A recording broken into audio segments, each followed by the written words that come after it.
Hello students, welcome to the second lecture of Pharmacognosy and Metabolic Engineering. So, this is all about plant specialized metabolites, waste products or ecochemicals. Okay. The concepts that will be covered in this lecture are as follows. Are secondary metabolites or specialized metabolites, they are waste products or ecochemicals, that we will address first.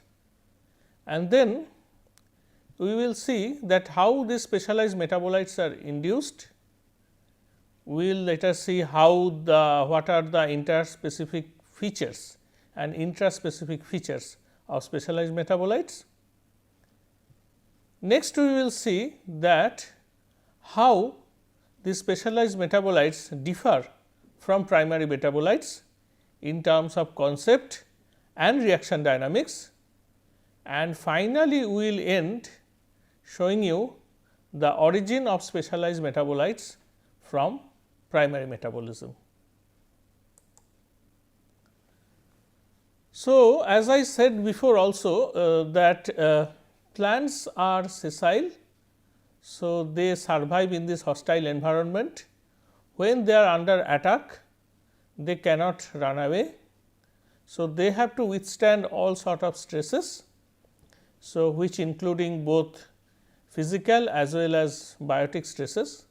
So, that is what is showing here in this slide, but even under this stress plant has to survive. So, the question is that how plant is surviving. So, plants survived because they do not hands and legs. So, they survive by synthesizing some special chemical compounds which we call specialized metabolites, earlier what people used to call as secondary metabolites, or in broader sense it is all the natural products. What is showing in the right side is pretty interesting. So, what you see that plant roots, leaves and flowers, they emit volatile compounds, and these volatile compounds will basically send signals for corresponding with the nearby plants or even with the other living organism to survive or also to promote the successful reproductive strategies for their maintenance of lineage. Now, if you see flower, so flower color polymorphism and defense response. What you see in the left side and the right side, they are the flowers, but the left side flowers are colorless, these are white, and these white flowers basically it accumulate very high quantity of flavonols such as kaempferol and quercetin. And because of this high accumulation of these compounds, these are resistant to herbivory, particularly by the slug attacks. Whereas, in the right side what you see that flowers are colored, and these are red strips which are nothing but the anthocyanins, to be specifically the compound responsible for the red color is cyanidin, and these color basically favored the bee pollinators, because the bee which will get attracted to the flower and they will see this color from a distance. And not only that, because of the accumulation of anthocyanin, that in fact protect this against the rust fungus. What you see here on the left side, it is a small twig with several insects sitting over it, but honestly these are not insects, but these are the orchid flowers. And what you see in the middle slide, middle picture is this, that this is the same, the top one is the orchid flower and the bottom one is a orchid flower, and over it a wasp is sitting, and the right side is a more zoom view about it. So, why I am going to discuss this? This is pretty interesting. So, this is because these orchids, what I have shown in the previous slide, these orchids are called deceptive orchids. What is the meaning of deceptive? Deceptive means they cannot make nectar. When they cannot make nectar, they cannot attract the insects. Insects visit flowers in order to collect nectar principally and pollen secondarily. and flower emit scent along with that color that attracts them. But eventually flower visit eventually the insects visit flowers to collect the nectar, and deceptive orchids are those orchids who cannot produce nectar. If these flowers cannot produce nectars, they will not get attracted by the insects, and if insects are not coming, they will not get pollinated. If pollination is not happening, then there will be no reproductive strategy. So, the lineages cannot be maintained. So, we will see what is going to happen next.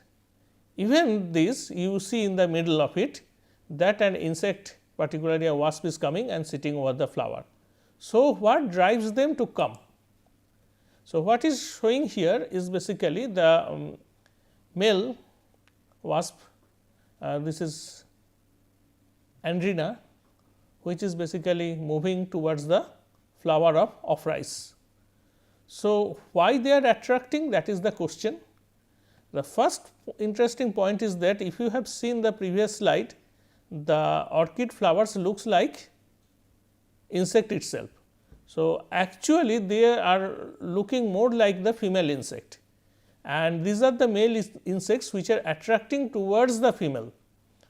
How it is attracting? It is because of the visible cue, yes, that is there, but in addition to this, the orchid flower which resembles as female bee, they emit sex pheromone.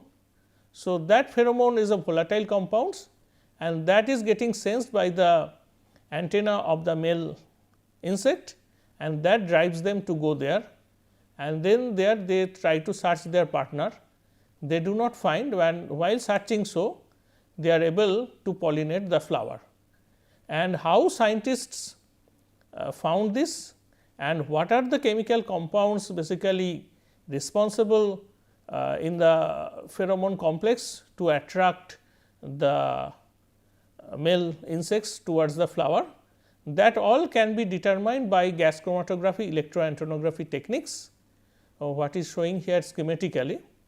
And I will not go into these details, maybe in one of the subsequent classes when I will talk about the methodology, I will talk about it. But what I would like to tell you here, that if you see here the red circled, so 6 and number 10. So, these are nothing but the two volatile compounds which are basically making the olfactory nerves excited to the male insects. So, that means the orchid volatiles may contain 10, 15, 20, 25 compounds. Out of this, only 2 are biologically active. So, what is showing here is those 2, and which is basically the extract of the female insect, and what is showing in the bottom is basically nothing but the orchid extract of the flower. As I said that the orchid flower resembles the female insect.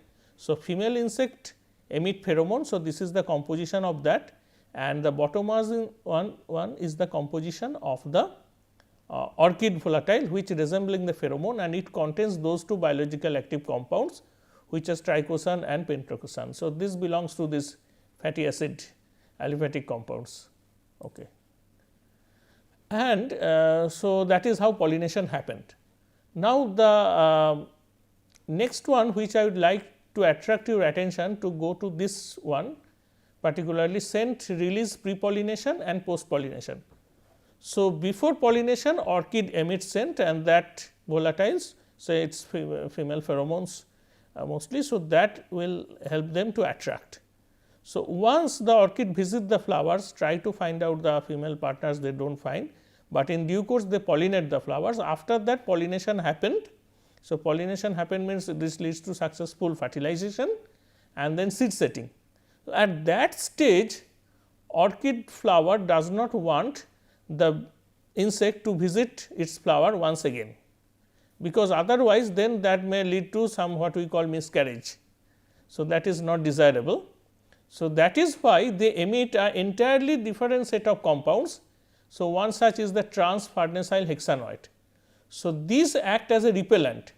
So, what I mean to say that fertilized orchid flower will emit a different set of volatile compounds that will repel or deter the pollinators to visit them, and like this way they make the reproductive success.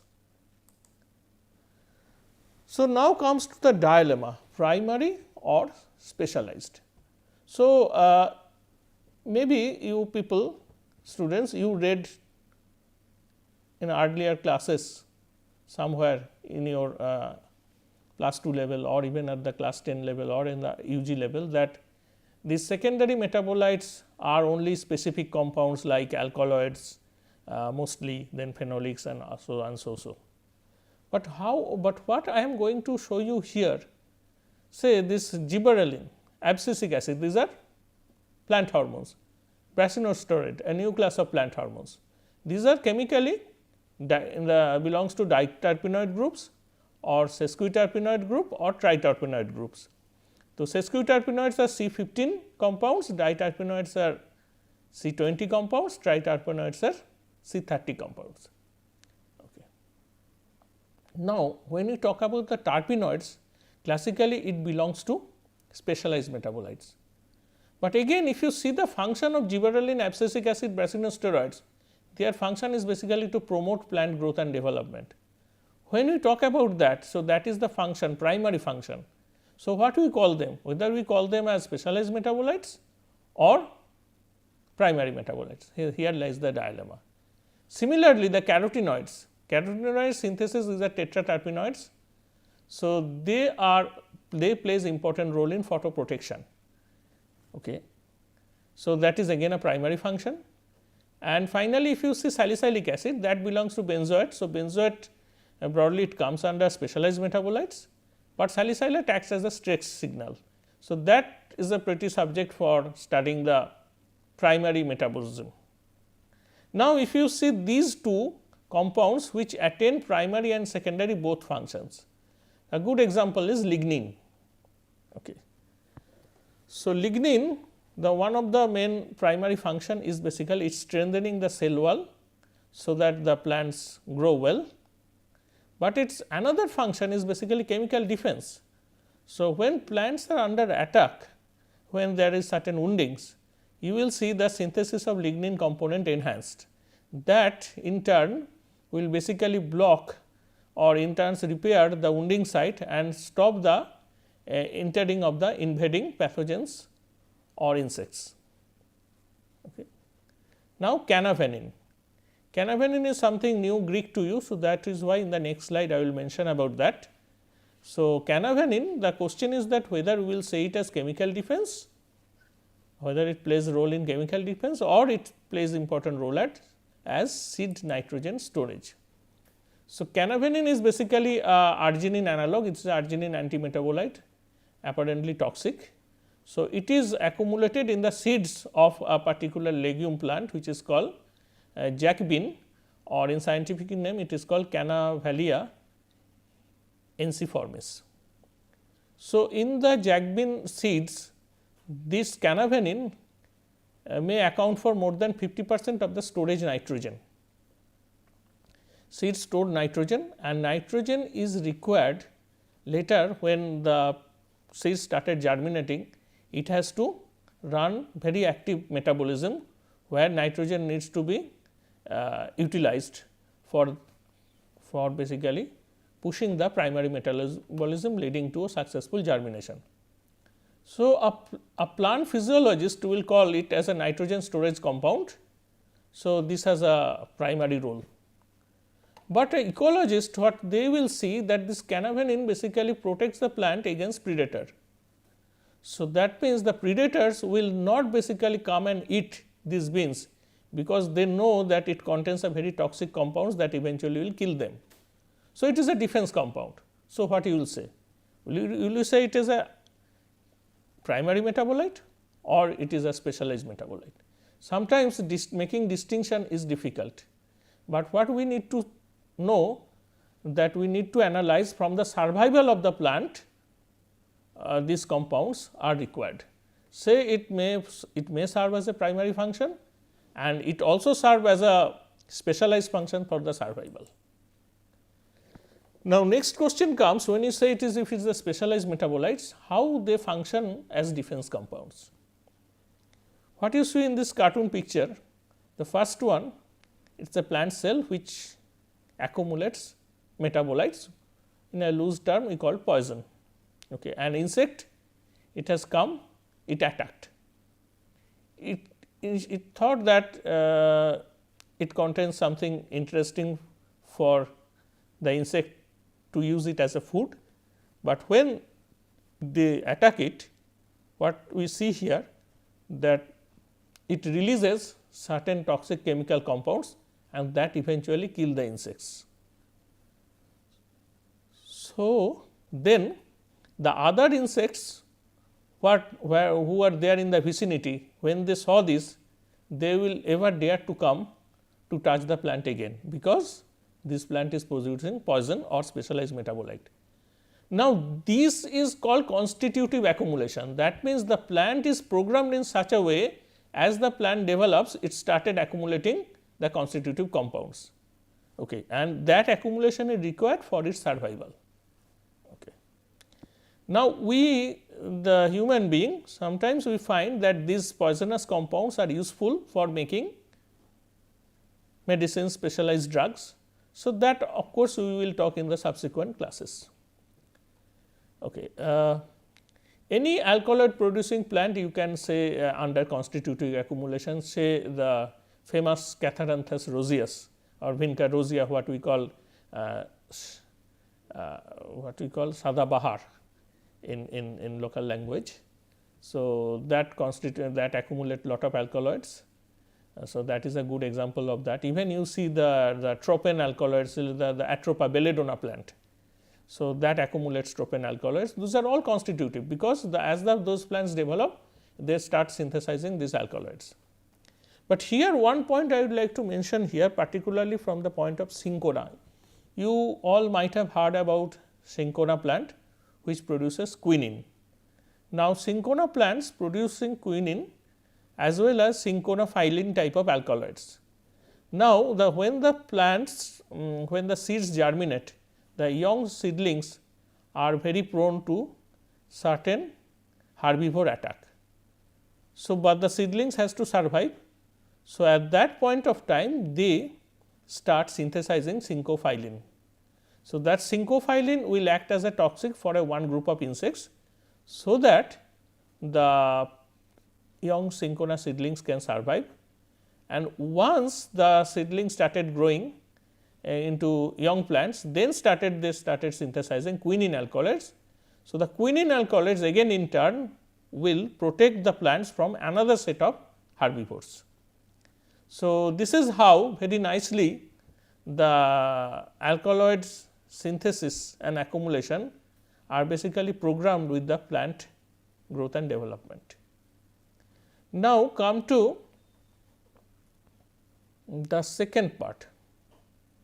The second part is this, what you see here, that there are two compartments, one compartment accumulating protoxin, which is apparently safe, and the right one which contains the enzyme. Now, these two are two separate compartments, they are safe, but if an insect comes and start attacking, they will basically make a breakage in both the compartments. As a result, these two mix up and leading to the formation of chemical bomb, and that eventually kills the plant. Okay. I will give example in the next slide, but let me finish the third one. Third one is the induced accumulation. That means, normally there is in the cell a machinery is there, but if you take one healthy plant and try to analyze those specialized metabolites, you will not find them. But when these plants are under attack, they suddenly become very active, they start the machines, and it will start producing these metabolites in a very high amount. At that point of time, if you collect the plant and analyze, you will find plenty of metabolites. So, which are called phytoalexins, phytoalexin group of metabolites such as ricetine, pisatine, you will find it in the pea plant. So, here what you are seeing here, that the insect is attacking the plant and the plant making the machinery active, it is producing the toxic metabolites and eventually it kills the plant. So, when I talk about the chemical bomb, so what I said that that is a safe precursor and that is an ignition enzyme and the reaction it makes the toxin. So, one example is basically is called dhurin, which is a cyanogenic glucoside, it contains a cyanide group and it is glucoside because glucose is attached to it and so it is safe. Now, when it requires to release the toxic hydrogen cyanide, it basically converted to toxin by two subsequent reaction. First one is called glycosidase or glucosidase, which will break the glucose from the main compound, and second one is the nitrilase, which will release the toxin hydrogen cyanides. And as a result of that, the predators are being killed and no one will dare to come. So, this is another example what you find in other plants including apple seeds. So, apple seeds contain a lot of these cyanogenic glycosides. One example is called amygdalin. Amygdalin is safe because it is linked with a glucose. So, but if you take a sizable quantity of apple seeds and start chewing, you never know what is going to happen, you may die. Why? Because once you started chewing, basically you are exposing these safe protoxins to two enzymes, one is beta glucosidase, one is hydroxynitrile lyase, and that leads to release of the cyanide and eventually that is toxic. So, this is one example apple, but there are other plants like bracken. So, they produces these compounds and like that way they protect themselves from the predators and they can propagate very successfully. I will just go back to the discussion on the constitutive accumulation. Constitutive accumulation, what I said that these plants were programmed with their development for production of this specialized compounds. So, one example of this is what I mean to say that scientists were able to demonstrate constitutive accumulation of metabolites in Norway spruce, which is Picea species. What happens, you know, the this belongs to conifers and conifers produces resins. Resins are terpenes and resins are secreted out and basically they produces resins to protect themselves from wounding or from herbivore attack and so on. Now, when the so people did experiments with young trees of 2 years old and they made wounding and then wounding, then they spray certain chemicals which plant will feel that they are under attack. So, in the control here you will not find any such changes, but if you see carefully you will find that there is some duct formation is there. So, these ducts are called traumatic resin ducts. What happens that when you are making attack to these plants or making wounding, the plants will try to defend it by synthesizing some compounds which are basically terpene compounds, and when these compounds accumulate and they become when they are exposed to air they become solid, we call them resins. So, these particular terpene compounds are synthesized in the cell, they are apparently toxic. So, there are what happens in the xylem, there will be specialized differentiation which is called traumatic resin ducts. So, normally a developing plant needs more xylem synthesis, so as to survive well, so as to make it sturdy, but under that condition there will be a compromise. So, they will stop synthesizing xylem tissues, or in other words they will stop making xylem tissues, instead they will channelize the resource for making ducts. These are called traumatic ducts, and what is showing here, these ducts contain the resins which is called traumatic resins, and this is a more zoom view about it. And what eventually you will see that these ducts will be filled up with the resin. So, this is a good example of the constitutive accumulation, because constitutive accumulations are programmed, but depends on a particular situation, they try to make more of it. So, let us now see, after discussing all the examples, let us now see once again whether we call these specialized metabolites as waste products or ecochemicals. So, the left column is for primary metabolism, the right column is for the secondary metabolism or specialized metabolism. So, primary metabolism covers the growth and development of the individual. So, it is indispensable. So, if you stop primary metabolism such as protein synthesis, such as fatty acid synthesis, the plant will not survive. Whereas, the specialized metabolism, secondary metabolism, it covers the interaction of the individuals with the environment. So, because plants have to survive in this hostile environment, it has to survive and it needs to synthesize a range of chemicals. But for its growth and development, it may not that much required. So, that is why we call dispensable, but for the survival it is indispensable. Okay. Now, let us see the primary metabolism. It is universal. Protein synthesis, carbohydrate synthesis universal, it happens to all plants. Okay. It is uniform. The synthesis has to be uniform, there will be no changes which will be tolerated by this sort of metabolism. Any abnormalities leads to pleiotropic effects. So, it should be uniform and these mechanisms should be conservative throughout the plant kingdom. So, that means the synthesis of carbohydrate or synthesis of protein or synthesis of fatty acids, whether it is a lower group or in the higher group, the basic mechanism is same, it is conservative. Now, if you see the specialized metabolism, it is unique to a particular plant species even. Okay. So, the tropane alkaloids you find in the solanaceous plants like Atropa belladonna, like Hyoscyamus niger, by Datura stramonium, whereas the indole alkaloids you will find in the Catharanthus osseous in these apocynaceae plants. So, that is very unique to plant species. And moreover, here it is diverse. Diverse means the range of specialized metabolism are very diverse. So, why diverse? Because it varies from it depends on the plant species how they survive, and a particular metabolism is basically occurring there. Even within that metabolism, there are a lot of channels branching. So, it is a huge diversity, okay. And it is adaptive, that means it is not conservative. So, what you find in a particular plant is having two species, one species producing X metabolite, whereas the other species may not produce, because one species requires its survival in a particular environment, whereas the other species does not. So, it is very much adaptive.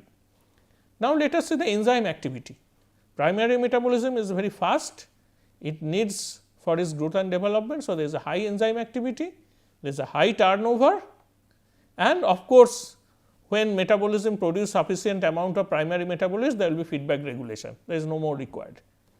Whereas, in the specialized metabolites, it is very low enzyme activity, because this reaction occurs for a longer time and it has to perform in a relatively low pace, because if it is producing in a very high pace, then that may leads to a different abnormalities to the plant, and often absence of turnover. That means, these metabolites are transformed to one into other, okay, but it is not totally getting degraded. And the third one is the feedback regulation. Feedback regulation is there, but it is rare. Now, let us see the difference in dynamics between the primary and specialized metabolic pathways. So, this is a simplified form of primary metabolic pathways, which A is the precursor, A makes B, B makes C, C makes the primary product.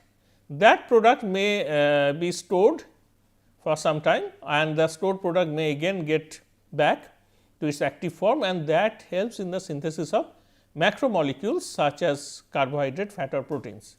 So, this is a high steady state dynamics, it is a fast reaction, high turnover, high enzyme activity, which I have mentioned in the previous slide, and there is a feedback regulation.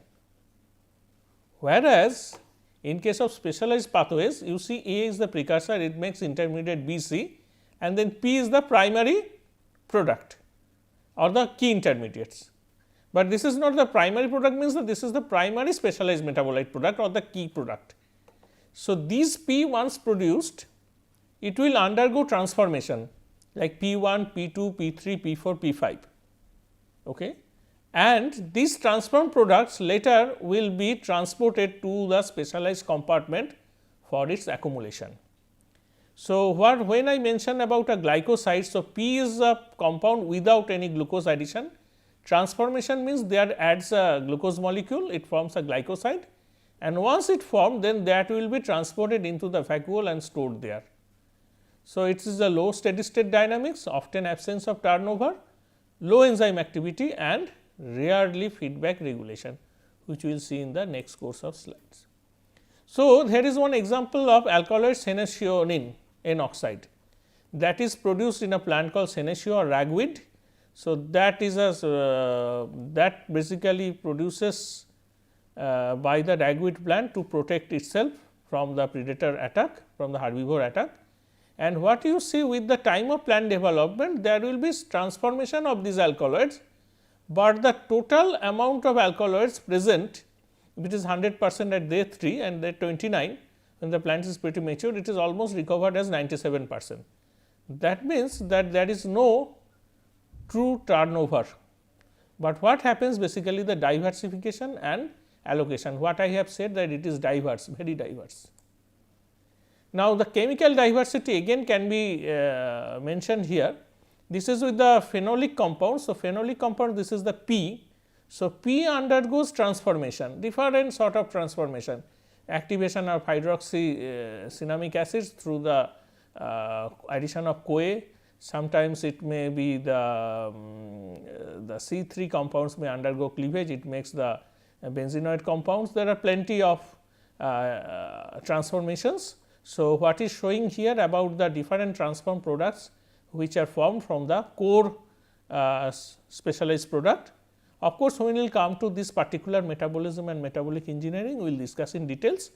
You see this side, right side, which is basically the core specialized product for the terpene metabolites, and which again undergo transformation and makes a range of monoterpene compounds like limonene, like beta pinene, like terpenine, like camphor and so on.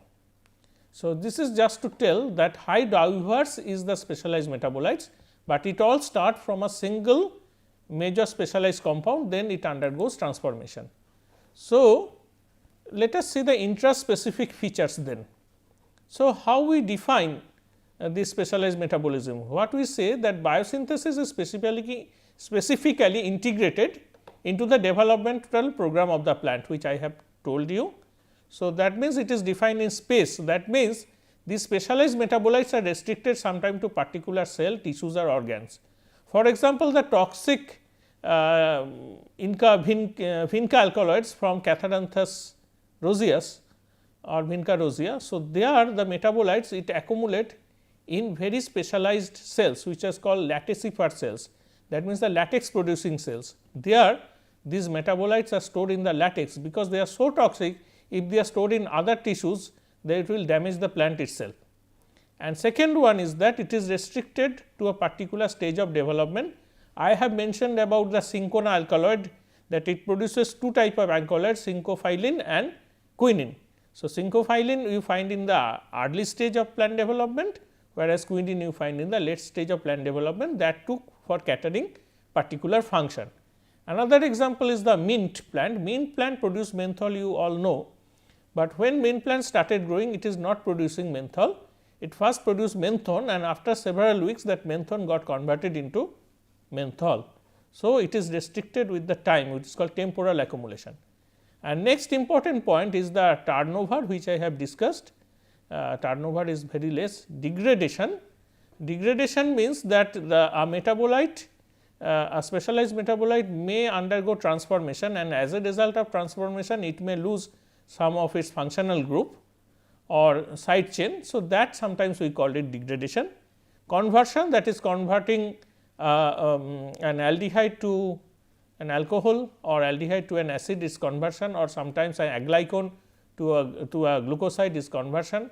And conjugation means, yes, when it conjugates with another metabolite, maybe a specialized metabolite may conjugate with a primary metabolite conjugation, a specialized metabolite may conjugate with sugar. And polymerization, a good example is the lignin. Lignin is nothing but a polymer, which is basically joining of several monolignol alcohols and polymerize and form the lignin. Long distance transport, some metabolites or specialized metabolites, for example, the tropane alkaloids or pyroresidine group of alkaloids, they are synthesized in the roots and then they are transported in the aerial part, that is a leaf. So, how they are transported? They are transported through xylem and phloem. So, it is called long distance translocation that occurred. Tissue allocation, cell to cell translocation, you will find a particular class of cells which accumulate the metabolite, whereas other not. For example, if you take any specialized leaf tissue or any floral tissue, you will find there are oil glands where the terpene metabolites accumulate, whereas the next cell next to it where there is that is no metabolites accumulated. So, that is called cell to cell translocation, and again that is accumulation in vacuoles. I have mentioned accumulation in ducts, accumulation in latticifers, and that is the latex accumulation in glands. So, these are all linked, and finally, what we see now that the central theme of plant survival is photosynthesis. Without photosynthesis, plant will not survive. The photosynthesis will be used for producing carbohydrates, then that leads to nitrogen metabolism, and also carbohydrates also leads to fatty acid metabolism. So, that means the synthesis of sugar, amino acids and fats. So, these are the primary metabolites. So, the second circle, central one is photosynthesis must, then second circle is the primary metabolites. Then you see from this primary metabolites, specialized metabolites are originating. For example, from fatty acids and nitrogen metabolism, alkaloids accumulate. From fatty acid metabolism, essential oils accumulate. Okay, flavonoids also comes from fatty acid as well as carbohydrate. Similarly, from glucosinolates, cyanogenic glycosides. So, these specialized metabolite groups are produced in particular plants. Not all plants produce all metabolites. These are restricted to particular species, particular genus, and that is produced why? For principally to defend themselves from herbivore attack. Under herbivore, arthropod, vertebrates, invertebrates all will come. Under pathogen attack, pathogen means virus, bacteria, fungi, and also to survive in the plant kingdom, there are other plants which may not allow to grow your plant in question. So, that is called allelopathic effect. So, that means if your plant has to survive, it has to get space by killing the other plants. And here what you see here, that attraction that plants. So, the specialized metabolites help in pollination, help in seed dispersal, and herbivores recognize this. Sometimes they use it for oviposition, that is for laying eggs and sequestration, and also the specialized metabolites plays important role in symbiosis, particularly bacteria, for example, nodulation, it plays important role, and the abiotic stress, that is the radiation, UV light, heat, all the plants will survive from all this abiotic stress by producing specialized metabolites. So, in conclusion, what I say that in long term it was regarded as waste product, and now it is no more waste product, but specialized metabolite, which is indispensable role for the survival as a plant as a whole, and that is required to survive in the hostile environment, and this hypothesis is now well accepted. And it must not be forgotten that these all specialized metabolite natural products which basically results from a range of biosynthetic pathways, these are modified in the evolution and they produced a diverse range of metabolites with diverse structural features, and some of these are useful to us in for our daily needs, including drugs, flavor, fragrance, aesthetic values and all other things. So, in the subsequent classes we will talk about that more of these pathways, but in the immediate next class we will talk about the how the specialized metabolites evolved. So, with this I will conclude this course. Thank you.